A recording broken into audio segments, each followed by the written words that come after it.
इतनी भरपूर मिलिट्री आपने एक करियर जो था उसको परसू किया, और उसके बाद कायदे आज़म के नज़रियात, उनकी शख्सियत के ऊपर बाकायदा तहकीक, और सिर्फ तहकीक नहीं, आप ये स्पार्क कहाँ से, मतलब जो आप कर रहे हैं वो तो है, लेकिन वो कौन सा लम्हा या वो क्या इंसिडेंट था या वो क्या फीलिंग थी कि आपको यू चोज कायदे आज़म?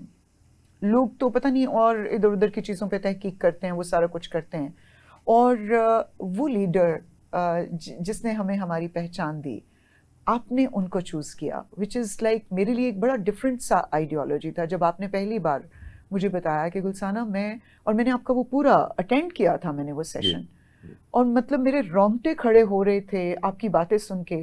And it's not that you are sitting right in front of me, I am saying in reality सिर्फ वो गूज बम्स नहीं थे, मुझे यूँ लगा मेरे सामने कायदे आज़म मौजूद हैं। तो ये कहाँ से आपने कनेक्ट किया अपने आप को? जब मैं करियर से जब मेरा शुरू हुआ तो जाहिर है हर बच्चा कायदे आज़म का पढ़ता है, मैंने भी किताबों में पढ़ा, और उसके बाद अब तो गायब होता जा रहा है अनफॉर्चुनेटली। हाँ।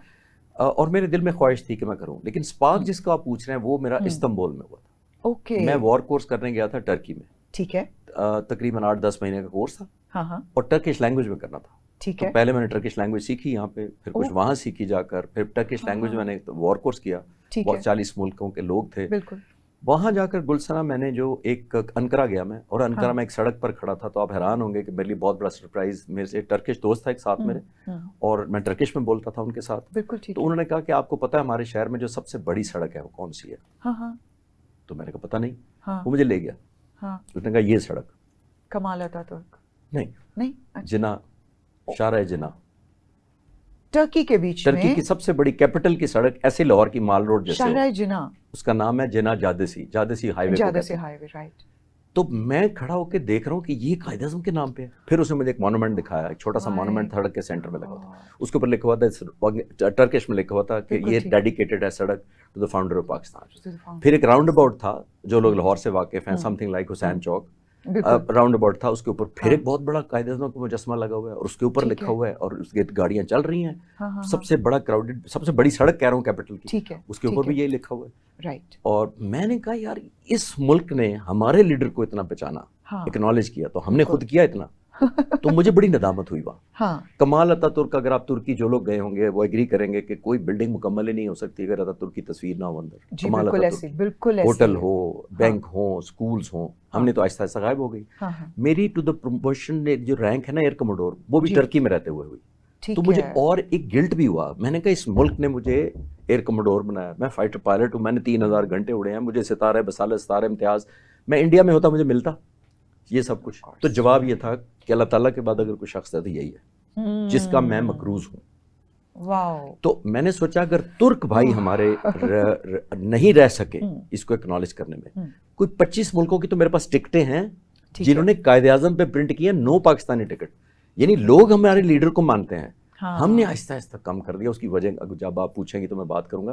तो उधर से मैंने सोचा कि मैं Quaid-e Azam one of the most handsome well dressed person of the time, ऐसी शेरवानी पहनाई हमने। मैं शेरवानी के खिलाफ नहीं हूँ, लेकिन वो तो मोस्ट स्टाइलिश आदमी था। तो मैंने कहा वो तस्वीरें किधर चली गई कायदे आज़म की? अभी भी आप चले जाएं तो शायद लाहौर में अनारकली के फुटपाथ पे आपको 1 ही 2-3 तस्वीरें मिल जाएंगी, जो हर अगर किसी ने लगानी है तो वही चॉइस है, और वही चॉइस है। तो मैंने कहा वो हैंडसम किधर गया?